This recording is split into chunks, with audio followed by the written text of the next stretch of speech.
এই যে এই যে কি গো, আমি তোমাদেরকেই বলছি।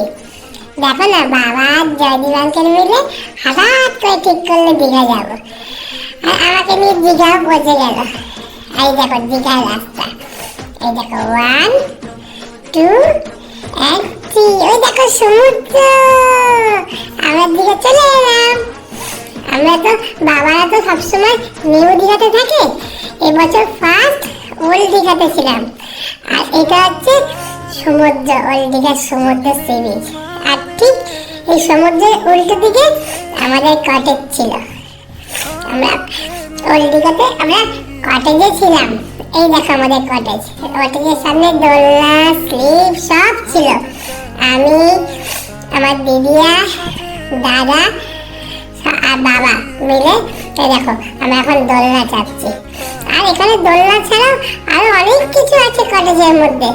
স্লিপ আছে, তারপরে ঢেই কুচকুচ আছে, তারপরে অন্যরকম দোলনা আছে। তো সবাই আমরা সব চেপেছি। আর কটেজটা এত সুন্দর দেখতে, তোমাদেরকে কি বলবো, পুরো কার্পেটের মতো গ্রাস।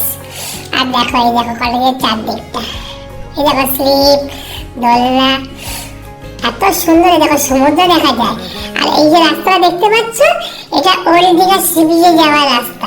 আমরা একদম সমুদ্রের ধারেই ছিলাম। তারপরে ওখান থেকে উদয়পুরে বিচে এসেছি। আর সবাই মাথা মেসেজ করিয়েছি, সুপ্রিয়া আন্টি, জয়দীপ আঙ্কেল, মা, দিদিয়া, দাদাই, আমিও মাথা মেসেজ করিয়েছি। তারপরে সমুদ্রে আমরা স্নান করলাম। আমি স্নান করিনি, আমার যদি ঠান্ডা লেগে যায় তাই বাবা ভয় স্নান করাই দিই। বাবা, দাদা, দিদিয়া, জয়দীপ আঙ্কেল আর সুপ্রিয়া আন্টি মিলে সমুদ্রে স্নান করেছে। আমি আর মা স্নান করিনি।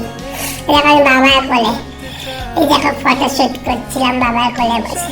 কি যে মজা করলাম, কি যে মজা করলাম, আমি বলে বোঝাতে পারবো না। খুব মজা করি। থ্যাংক ইউ সবাইকে।